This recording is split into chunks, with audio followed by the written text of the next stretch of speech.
Welcome to today's video. It's Ken Ehrman, and I'm here to provide insights and updates on how to maximize your success in the Internet of Things industry. Why make the same mistakes I made? Share some of the best practices and things that I learned over the years so that you can achieve success sooner rather than later.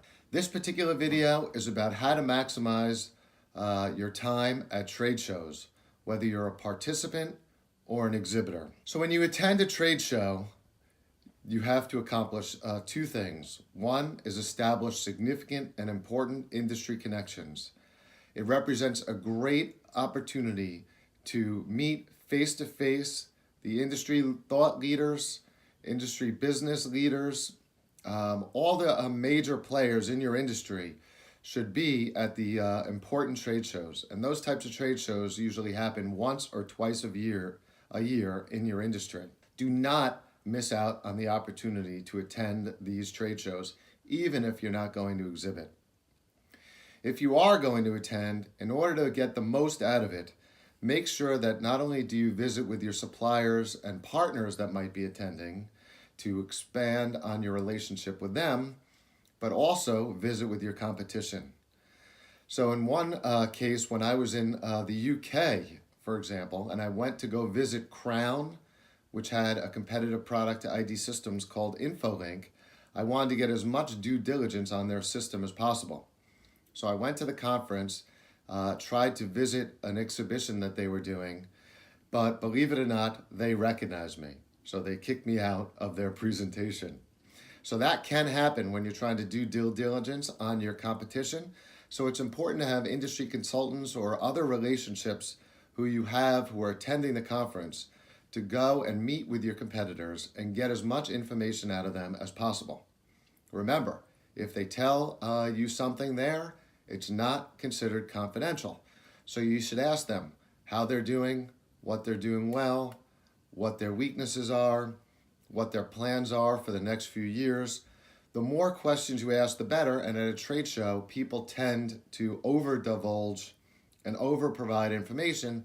So it is an extremely important time to get in touch with your competition, perhaps through other relationships even, to get as much information as possible about what they're doing, not just so that you can keep abreast of the trends in the industry, but also so you can properly position yourselves against your competition in your target market.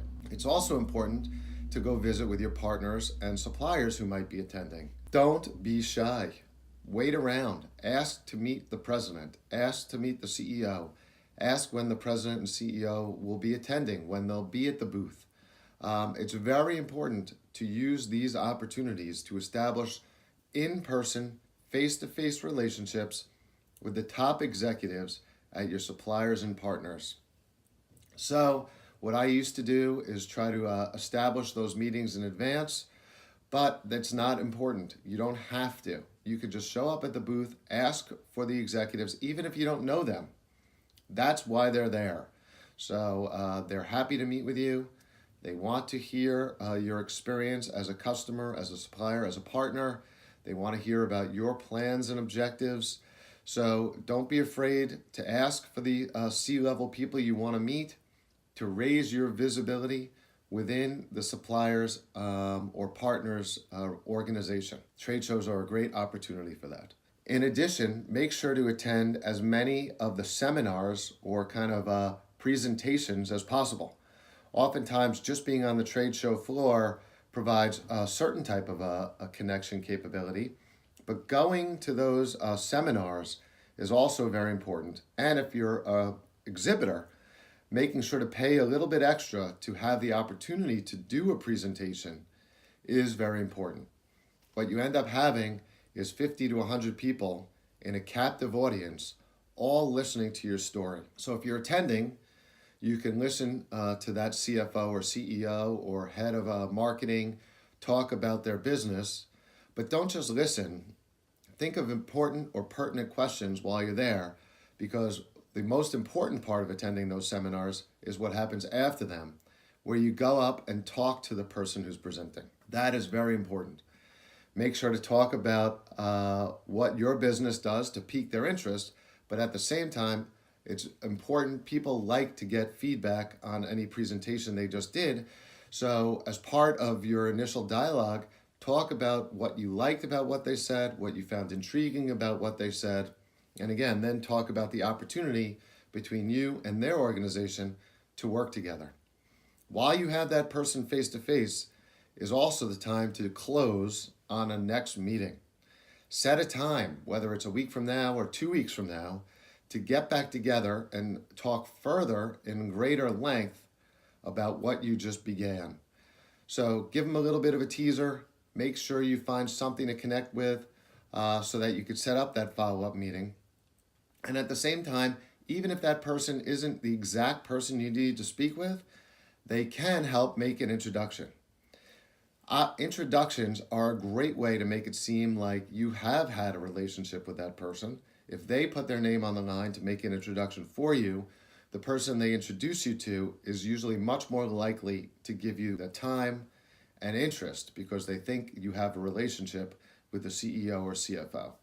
So please, after any type of seminar or presentation, don't just pack up your bags. 90 to 95% of the people do that.